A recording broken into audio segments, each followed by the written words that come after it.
Hello,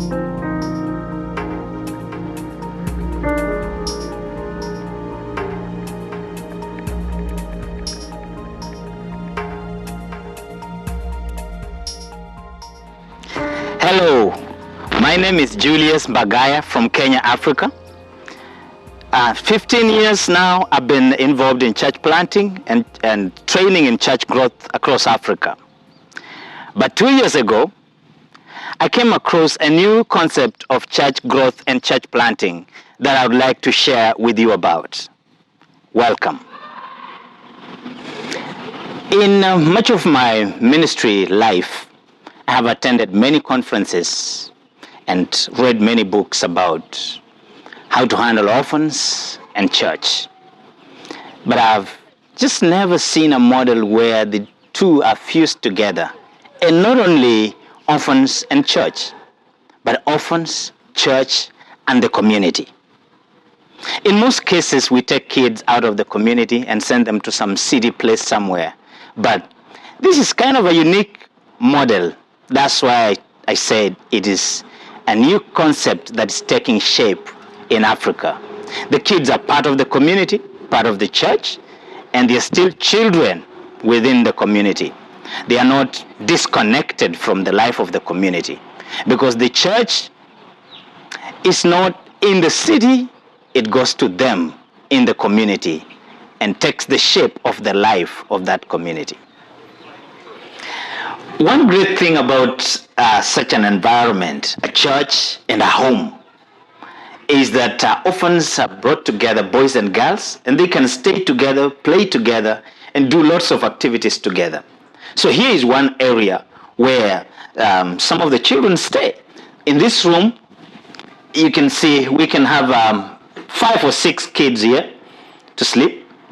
And we got another section for boys. Well, the way this building is structured and planned is such that we have a cafeteria here, a place where they can have their food. But behind it, I'm going to show you in a minute, is a place where the boys sleep. Come in. Welcome to the boys' room. As you can see, right on this side of the wall, there are beds lined up. This is where they sleep. You may notice that on top of each bed, there is a mosquito netting. This keeps the mosquitoes away and prevents the kids from contracting malaria.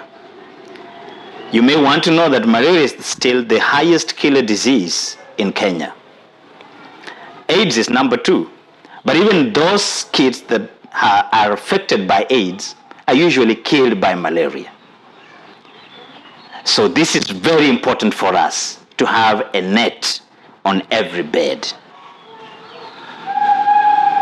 We're now inside the church sanctuary. This hall is used as a meeting place for a church service, but it's open all day week, 7 days a week, for fellowship and for children to play in here and to stick around for other activities in the course of the week. Right up here is the platform where the preacher stands and all the action for the children takes place. But we have enough room for even the whole community to come in for a Sunday service or a Friday night service or the midweek services as they wish. This is the kitchen area. All the cooking is done here. You can see they use the traditional stoves. They have wood or firewood as they call them here. Sometimes they use sawdust. It's a traditional cooking style. Well, because this church is part of the community. It has not been removed from the community. It is part of the community. So the traditional way of life is still upheld right here. One of the problems in sub-Saharan Africa is water. So a well would be the most appropriate way to run a home like this. With more than 30 kids in one place, you need lots of water. So this is how we want to get our water for the washing, for the cleaning, and for the cooking. This is a typical toilet facility that we would have in every home. We have this connected to a septic tank. The boys would have one and the girls would have another the other side.